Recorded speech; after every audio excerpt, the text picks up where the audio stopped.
Hi, and here we are, the beautiful Bana Waru, the Barron River.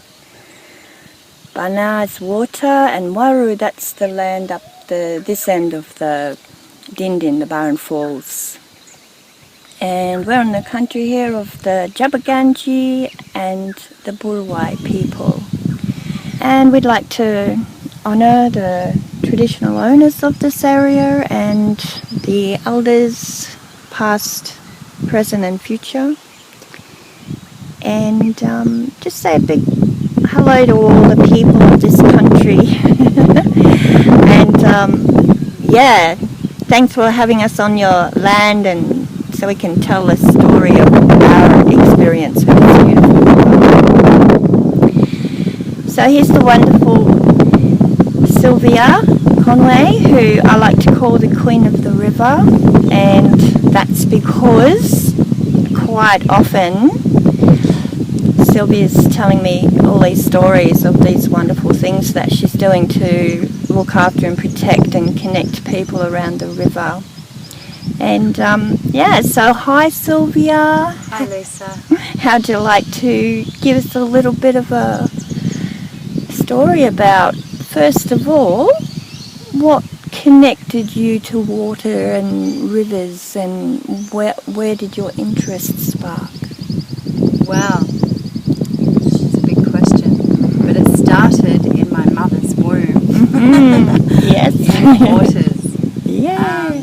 And I was birthed in southeast Queensland and grew up with mother and father on the land. We lived on a property with my two brothers and sister in southeast Queensland, and always had a respect for the natural environment. My parents always taught me good things, how to look after the land and live in the natural rhythms and cycles of the land. So my father was a beekeeper, and we always had out chasing flowers and bees.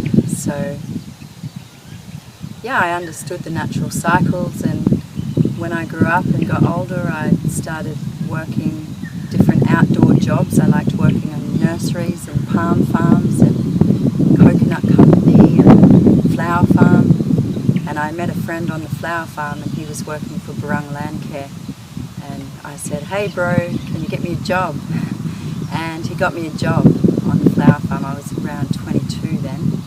He got me a job on the local Barron Land Care contracting team. So that was sort of my first job doing conservation work. And yeah, we used to just clear exotic species off the edge of remnant forest.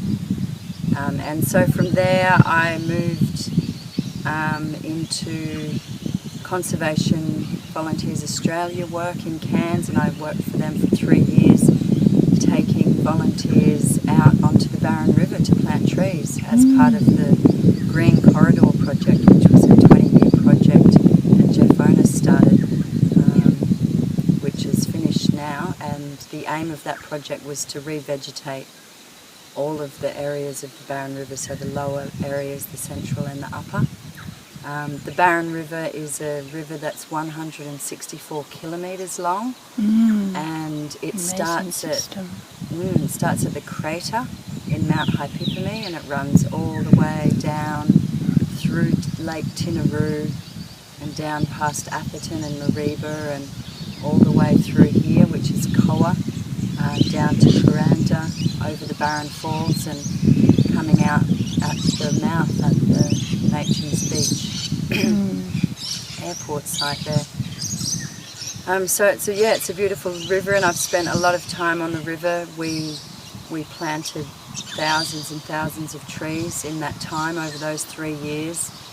And it was really beautiful to take international students and show them something different that they'd never seen before, and they got to see platypus and On the Barron? On the Barron. Oh, whereabouts?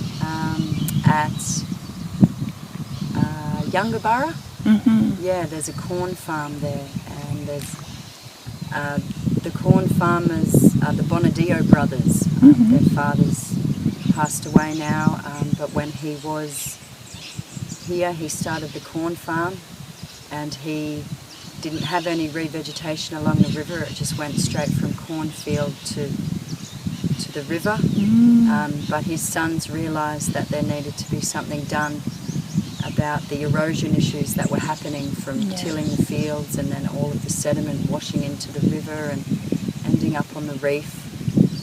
So they started planting trees. Yeah, great. And they gave a lot of land away for conservation, the whole stretch of the Barron River along their property.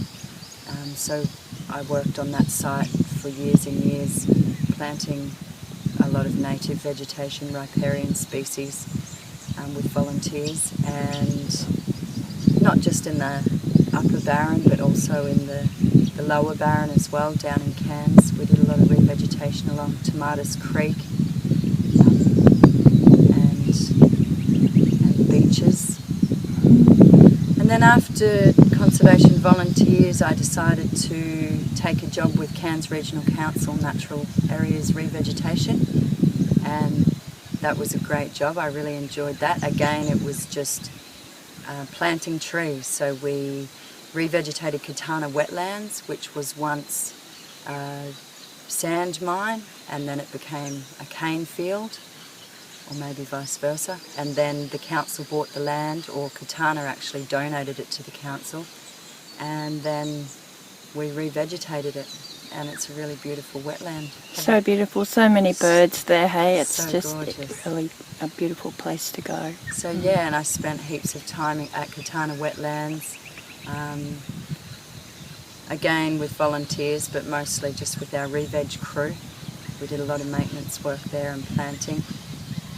And then after my council job, well actually during the council job, I took on a volunteer position as Holloway's Beach Coast Care Coordinator. So I was living in Holloway's Beach, and I thought, why not?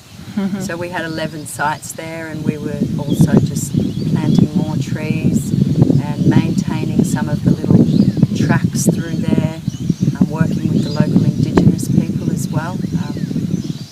Sometimes we would have George Skeen come along and do a bush tucker walk and Fantastic. things like that. Were you planting bush tucker plants and bush medicine plants in there as well? Yes, definitely. Wonderful. So I've learnt over the years in this work about so much to do with plants and the native medicines that the Aboriginal people used. And now that I know, I can walk in the bush and I would be fine. I can eat so many things that I know. And not just food, but also medicine and fibres and all sorts of amazing knowledge. Yeah, and it's a very living culture too. There's people that hold that knowledge and share that knowledge. Yeah. It's beautiful. Yeah, so that was an interesting journey with the Holloway's Beach Coast Care. I just used to put on an activity once a month, and we had heaps of people come and help out, do the activities. Through the Holloway's Beach Coast Care job, I applied for some funding, and that was so that the next coordinator after me could be paid. So I set that up and found a new coordinator, Jamie. She took over from me. So that's a continuing project. Yes, it still is now too. We just found another coordinator, and we've had two since then. So I sort of check in with the crew there and make sure they're all happy, and I stay connected. Oh, that's wonderful, and yeah. support them when needed. But then I started working for Terrain, and I did a 2-year project called the Barron Delta Community Engagement Project. So I was coordinating that, and it was to build capacity in groups and community groups and organisations and schools that were less active and support the groups that were already quite active. So I worked with 6 different schools, the local Indigenous mob, Jabagai, and also Irukandji mob. I worked with local council and local natural resource management groups, land care groups, and yeah, we did heaps of amazing projects. So it was more about asking the community and the groups what they wanted, and whatever they wanted, if it was liable, we could support them in doing that. So we did things. We put some trees. We got permission to put some trees into a wetland area in Machin's Beach, which was a radar field, which was actually a natural wetland that had been cleared. So that was really nice to get permission from the airport and support them to revegetate that. We did a heap more tree planting. We also did some cultural work with George Scheme. We moved a midden site that was about to be washed away by an erosion area at Redden Island. Dungara Island is the Indigenous name. So we moved that, and yeah, did heaps of cool things with the kids. We did drain stenciling, where with Great Barrier Reef Marine Park Authority, they gave us a stencil, and we stenciled all the drains in Machin's Beach that said this drain leads to the Great Barrier Reef, just to bring awareness to the community about what they're doing in the streets or in their home and how that is washing out into the ocean. So it was a great awareness building. And the activity. farms too. Sorry? The farms as well. Farms as well. And different infrastructure projects and things like that. That's right, yeah. And so after that 2-year project, I decided to move to Kuranda. I needed to get out of suburbia. It just wasn't for me. I'd never really lived in suburbia before, so I thought I might get used to it, but I never did. The big jet planes and the traffic. So I moved to Kuranda, and I was offered a job at Kuranda EnviroCare running a 5-year project called the Biodiversity Project to revegetate a 3-kilometre section of the Barron River and to put 30,000 trees in. So I became the coordinator for that project and moved up the hill and handed over the Holloway's Beach Coast Care position and let go of my council job. Yeah, and that was amazing. I met so many amazing people, but we worked on the river there in Kuranda from a stretch between Mantaka and the road of Wahe, which is near the Kuranda College. Yeah, we revegetated an area between the railway line and the river, which is 50 to 100 metres wide in some areas, and we planted all native riparian species. Fantastic. And the odd fruit tree. Excellent. Yeah, so that was really, really awesome. And in that time, we had so many thousands of volunteers coming from all across the world as well. We had local TAFE groups doing their conservation and land management. We had school groups coming from all across Australia as well, coming to learn about conservation and all the different reasons why we were planting trees, which were to minimise erosion issues and to filter sediment from reaching the Great Barrier Reef and just enhance the biodiversity, creating homes for animals and birds, and and also just bringing awareness to the community as well, and the wider community, just about caring for our land, which is the very thing that sustains us. So why not? It's our priority. Good idea. It's my priority. Yeah. Yeah, so that was an incredible job. And during that time, I started, well actually it was 2012, I started with Tangaroa Blue. I know that's when I started with EnviroCare, it was earlier than that. I've been with Tangaroa Blue for about 12 years now, and they're a marine debris organisation. Not only do we pick rubbish up, because if that's all we ever did, we would be wasting our time. So we not only collect the rubbish, but we record all of the data. So we sort out the debris into different categories: plastics, foam, metal, wood, glass, and then we use that data to work with stakeholders and community groups to stop the debris at the source if possible, if we can track it back to where it comes from. Fantastic. Yeah, so now we're recording everything that we find, so numbers and barcodes and names, And do you want to give us a little example about how you traced something back to the source and what changed from your work? Absolutely, yeah. So one of the biggest wins that Tangaroa Blue have had is with the weather balloon foam. So the Bureau of Meteorology was setting off between 12 and 15 weather balloons from every station across Australia, which is 64 stations. Every day? Every day. Oh. And so there's a rubber balloon, and then at the top and the bottom of the balloon is a cross-section of plastic-coated styrofoam. And so that would go up into the air for an hour and a half and measure the wind speed and then burst and then end up as debris on our beaches. And at night time they were putting AA batteries and a torch in some of their weather balloons as well. And that was ending up back in the ocean. So Tangaroa Blue contacted the Bureau of Meteorology. They had some trouble getting to the top there. It took quite some time. But because of Tangaroa Blue's efforts and the data that we were able to say we found this many thousand pieces of your weather balloon, the Bureau of Meteorology has stopped letting weather balloons off at 20 stations out of their 64 across Australia, Cairns being one of those, because of Tangaroa Blue. So yeah, that's really great. Beautiful work. Great news. Well, we asked them, do you really need to be sending up this weather balloon with all the technology we have today?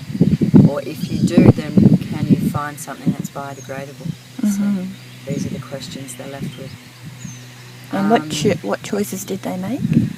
They've just stopped. So potentially so they're using other technology. They've got other technology that is measuring those wind speeds, yeah. Excellent. So I'm still with Tangaroa Blue now. Tangaroa means it is the Maori god of the ocean, and the philosophy is if we look after the ocean, it will look after us. Yeah, which is really beautiful. It's a Maori god.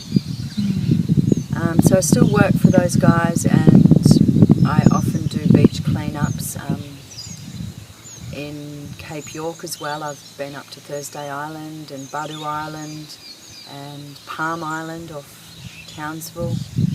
Worked with a lot of Indigenous groups and school groups, raising awareness around marine debris. And what can we do about that? You know, we can keep picking the rubbish up, we can keep recording the data, but I had to look at my own life too and say, well, what am I doing in my life? How much single-use plastic am I contributing to?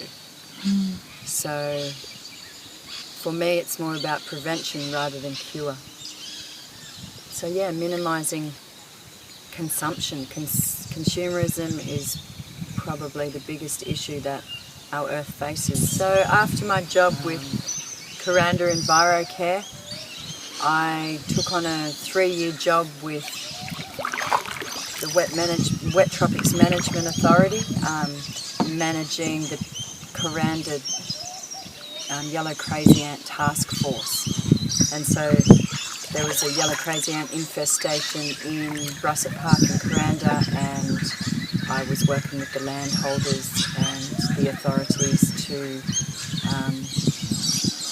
eradicate the ants. And this brought me to questioning what I was doing. So they were using fipronil to poison the ants, and I thought, wow, I wouldn't even use fipronil in my own home. So why am I doing this, getting paid to do it? Yeah, we actually did a test run with the thermal steam unit. That's right. The blue hand steam, yeah, and it worked really well. They were going to do some more trials. That's right. Yeah, Ray Pearce has had some success in the Pacific with eradicating yellow crazy ant nests with just boiling water out of the jug. So, yeah, and the guys that invented the thermal steam were actually designing particular nozzles for the ant's nest. Yeah, that's right. So, yeah, I just decided that it wasn't my truth, that I was doing something that I didn't agree with, so that I needed to stop doing that. And the money was good, great job, but I couldn't bring myself to do it anymore.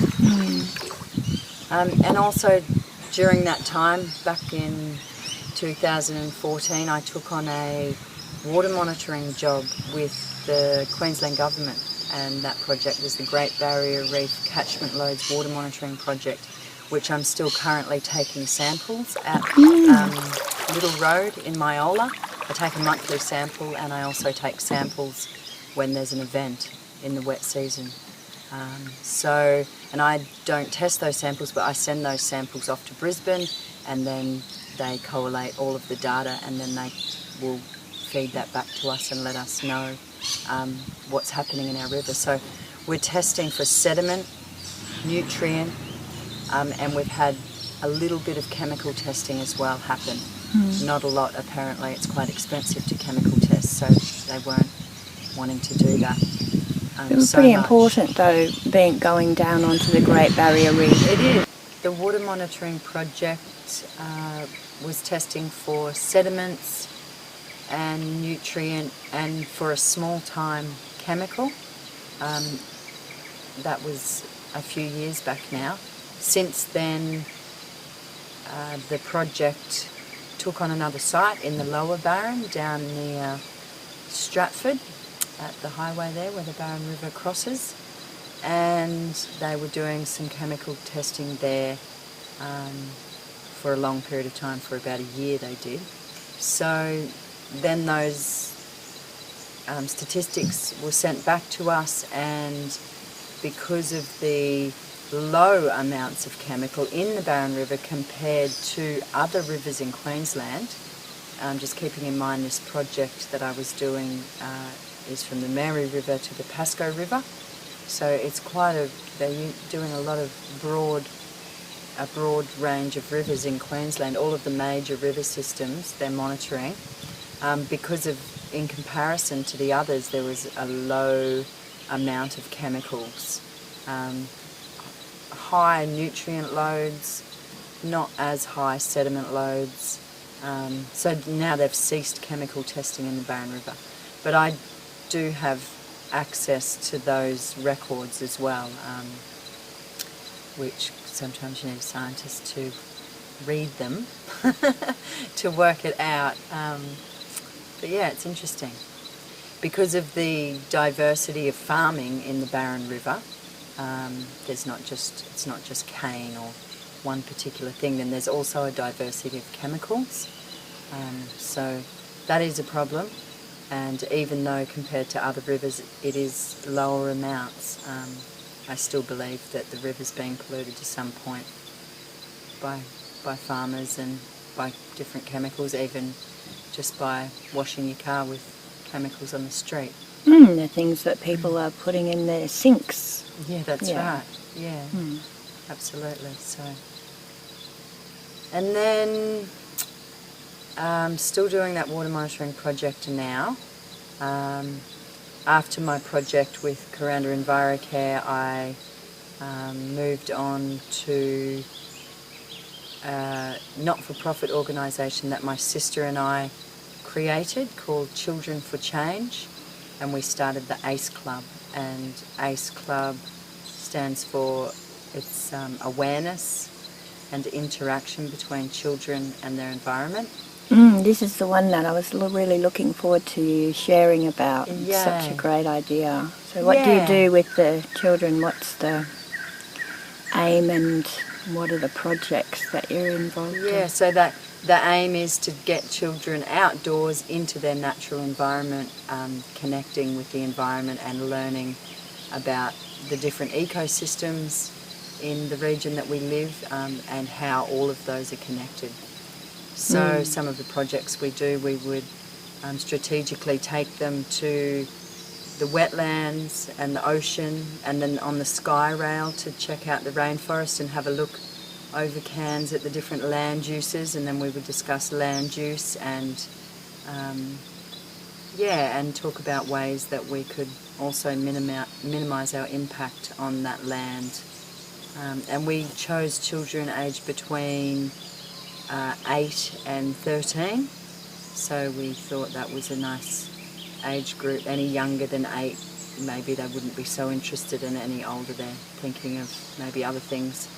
So yeah, it was quite successful. We ran it for 3 years, and this year we're having a break, just because my sister's building a house and we're doing other things. So that's been really a wonderful project to be able to teach the children, and then for those children also going home and then teaching their parents things as well. Some of them.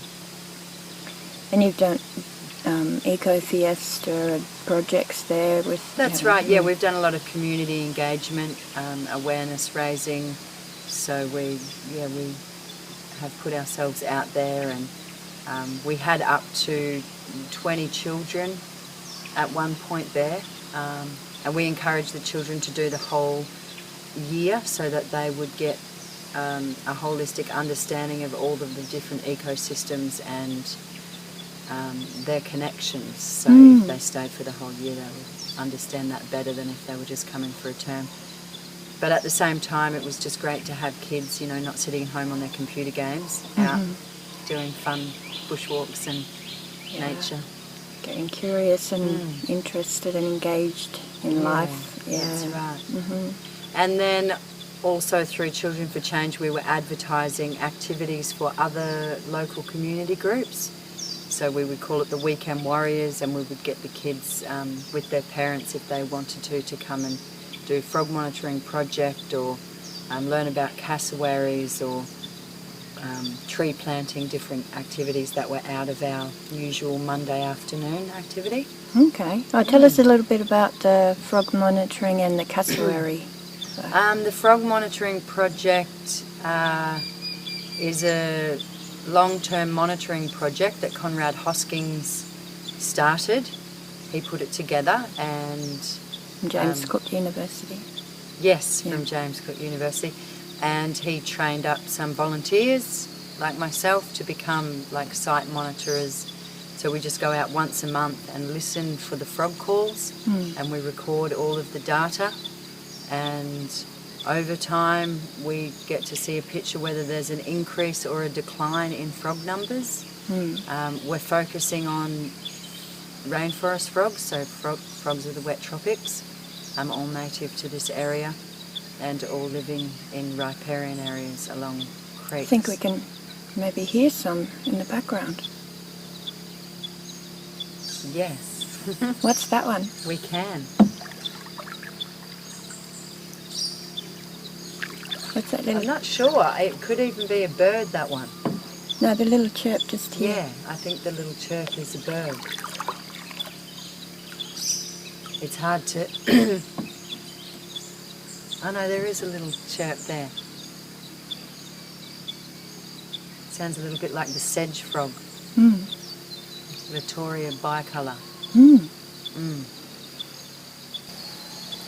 One of the reasons for the frog monitoring project, the main reason, is the critically endangered frog that lives here in the little creeks that run into the Barron River, just in the Kuranda region, a few kilometres around Kuranda, Latoria myola, which is the myola tree frog, and that's found nowhere else in the world. It's an endemic species, and like I mentioned, it's critically endangered. So that's what the project there is doing, is to just really see if there is a decline or increase in that species specifically, as well as the other species that we've been monitoring.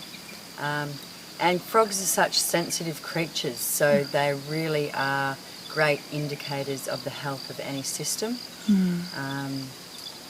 So yeah, it's important that we care for the habitat of these animals. I've heard an alarming rate of animals across the globe becoming extinct every day.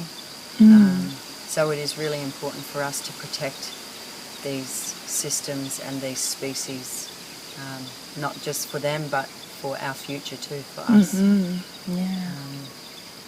The cassowary as well is another species that we have here in North Queensland, the southern cassowary. There's a northern cassowary too up in Papua New Guinea. Endangered too?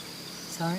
Cassowary is endangered too? Yes, the cassowary is an endangered species and also lives along in the rainforest, in the wet tropics, and is a keystone species, is a super important species in our ecosystem, part of the biodiversity.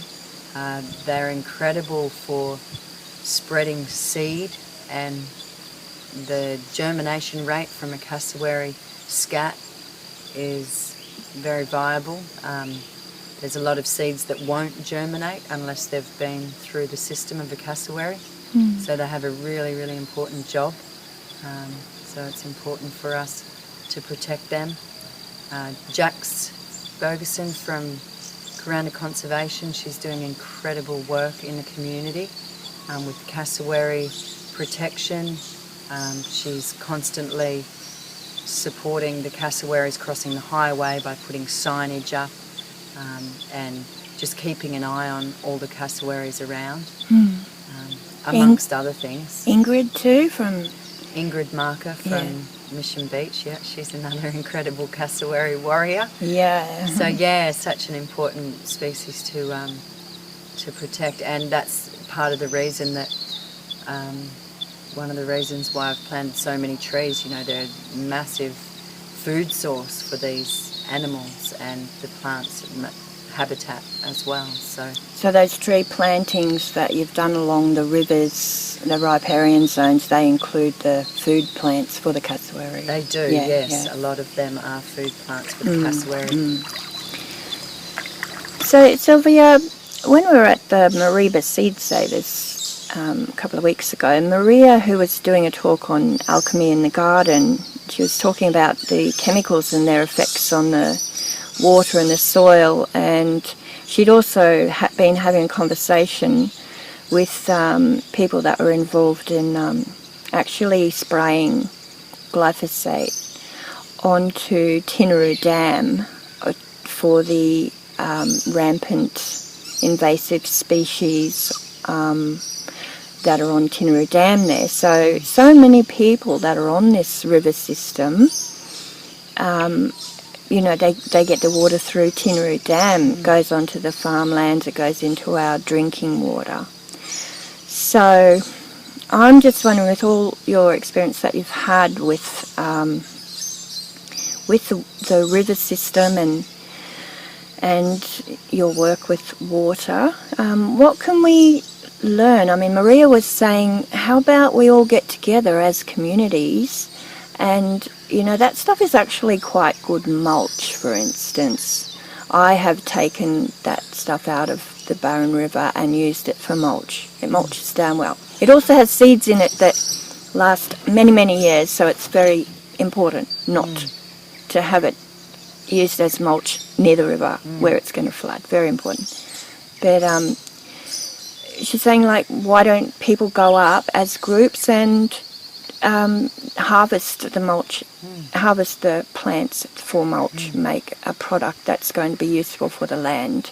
So what, in your experience, can we do as a community? What would your suggestions be? I can just hear a wood frog over there screeching. Sounds like a creaky door. Listen for him. Rana D'Amelio is its botanical name. So, yeah, what can people do? I mean, yeah, we have to stop using chemicals. We have to stop using poisons. There is other ways. There is another way. The mindset, I think, is the biggest thing that has to be changed for people. They don't see another way. Their forefathers and, you know, predecessors before them have only shown them this way, and this way works, you know, spraying glyphosate or using chemical fertilizers, and so that's what they know. So it's not about telling them that they shouldn't or shouldn't be doing this or that and becoming furious about it. I think we have to work with these people and slow and small solutions, you know, and show them another way. Support them. Support them, yeah. And some of those other ways are things like steam weeding instead of using glyphosate. Oh, yeah. steam for yellow crazy ant nests instead of using chemical. I mean, organic gardening and biodynamic farming, and that was just normal farming once upon a time, wasn't it? Syntropic agriculture. Syntropic agriculture now. Yeah. Yeah, so, and these things have been happening for, thousands of years before the Industrial Revolution happened. And everyone wanted to speed everything up. And in doing so, creating synthetic fertilizers and poisons to make a faster, quicker crop and less work. So we can see how that's destroying our land. Roundup, even studies now have been linked to cancer, and it's pretty evident that it kills all the microbiology in the soil where it's been sprayed. And in our gut microbiome as well. Absolutely, yeah. And the single cell on the barrier reef. Yeah, not just externally but internally as well, that's right. Yeah, because it's got a half-life in salt water of over 300 days, so how that wouldn't be affecting the reef, I do not know, and I hope there's people doing studies. I didn't know that. That's an interesting fact, I mean, DDT was safe too, wasn't it? They said so, yeah. They said it was, no flies on me, DDT. And then people were dropping like flies after thalidomide. Cancer. Doctors used to promote smoking. Absolutely, yeah. And the list goes on. Whatever the money was, wherever the money was, I think. So, what can we do? I think we all need to just start with ourselves, in our own communities, and we think, what's our little bit going to do? But really, a small group of committed citizens are the only thing that ever did change the world. And that was a quote by Margaret Mead. Yeah. And locally, up here in North Queensland, we have so many active groups. We have that you can get involved with. You can go and volunteer with them and learn about what they're doing.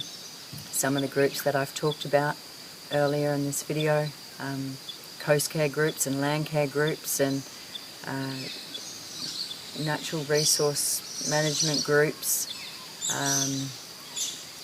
even getting involved in your local seed savers group and Friends of the Earth. There's so many amazing little groups doing positive actions to protect our environment. I just think it's really sad that we even have to protect our environment. It's the very thing that sustains our life. Yeah. And people are just a little bit lost, I think. Yeah, I think that's what you're saying, that mindset thing. So we've kind of lost it. We started focusing on a different mindset. Yeah. And it was mainly to do with money, and so that thing that you're talking about, growing things faster and pushing, is mainly about people making money, and it's not necessarily the farmers. The farmers are often doing it really hard. So, this mindset and just being really creative about what we can do and engaged and taking our children, like what you're saying, down the river and having that beautiful experience. Yeah, that brings me to think about the Native American Indians, and they are always caring for the land in mind the next 7 generations. And it seems in this current society we're not even looking forward for the generation behind us. We're not. We're creating mess. So this is a really important time, for humans on this earth. And we have a choice. We have a choice in every moment of what we're doing. So, I encourage you to ask yourself, what are you doing in your life? What can I do? Yeah, what can I do? Yeah. And it's not like you have to change your whole life in one day. if you do feel like there are some positive changes you need to make to support our planet so it can support us. We've got a lot of wonderful people in our area that are creating products that are really good for the environment, that gives us a choice. That's and we right. can seek them out, you know. Yeah. Go to Rusty's Markets, there's people there making products that don't have harmful chemicals in them. We just seek them out and make other choices. That's right. And I'm working with youth now. I'm doing social work and working with local children, which brings me so much joy. I really enjoy working for children. And they are our future, so it's really important that what we're teaching them is, you know, not just care for the earth, but we need to care for it, or we all need to care for ourselves. So it's a self-care. Yeah, and that's the first step. If you don't know where to start, I say look within. Yeah. And our own First Nations people, when you're talking there, the book that I'm currently reading by Bruce Pascoe, Dark Emu, which is talking about the amazing connection with the land, and just the most successful, longest running culture doing the least harm on the land. And if we can look into that, and how did this culture on this beautiful land of ours exist for, you know, whatever it is, 140, 160, 180,000 years, so many generations. And when we got here, it was in pretty good shape. It was a beautiful paradise, and we've done so much damage in this 200 and something years. And we're so capable. It's so beautiful to see what a small group of people can do when they go out together and do a tree planting. Or that's right. Yeah, definitely. The Indigenous people, if we could look at their model and recreate that. Ask questions. They certainly did walk gently on this earth, didn't they? They do. They do, yes. We are. We are. We are. Thanks so much, Sylvia. This has been such a beautiful talk, and thank you for all you have done and are doing in your life. I find it really inspiring. Thanks for inspiring young people and connecting young people. They're just so open to being inspired and connected, and having adults around them that can provide those pathways. Thanks for being one.